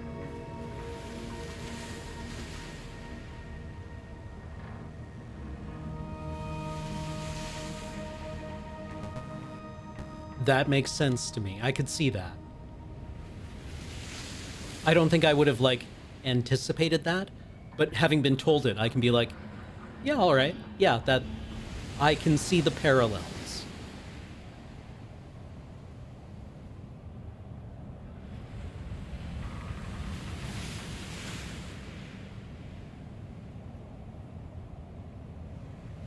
The Things, if you aren't familiar, is the story of the film The Thing, written from the monster's perspective.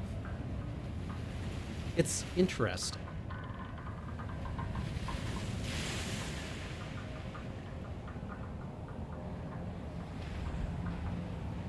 And it's about how revolting and alien it finds the concept of these creatures being different from one another.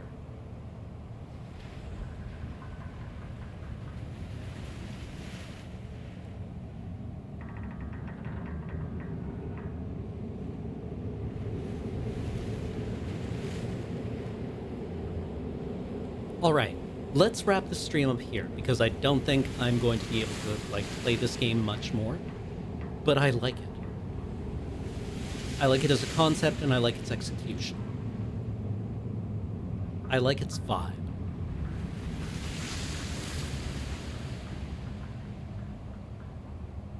I like how miserable everything is in it.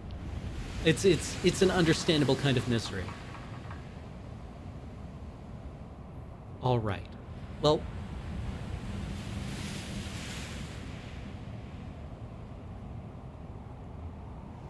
thank you all for being here for this unfortunately truncated stream.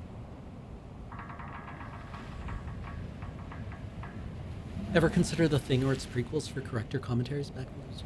I mean, I think we had a list of films that we wanted to talk about. The thing was is that I think with some films it would just be us going like, oh, I like this part. And then the other person going, shut up, I'm trying to watch. Right? If you've ever seen, there is a Mystery Science Theater 3, or not MST3K. The one they did where you watch along with them. Why can't I remember the name of the show they did?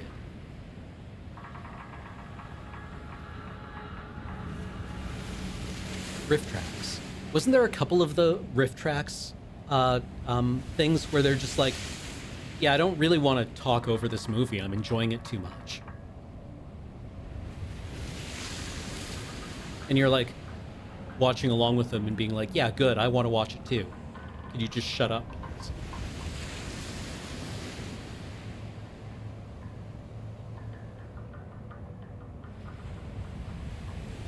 Anywho, thank you so much for being here. And I will see you in the future.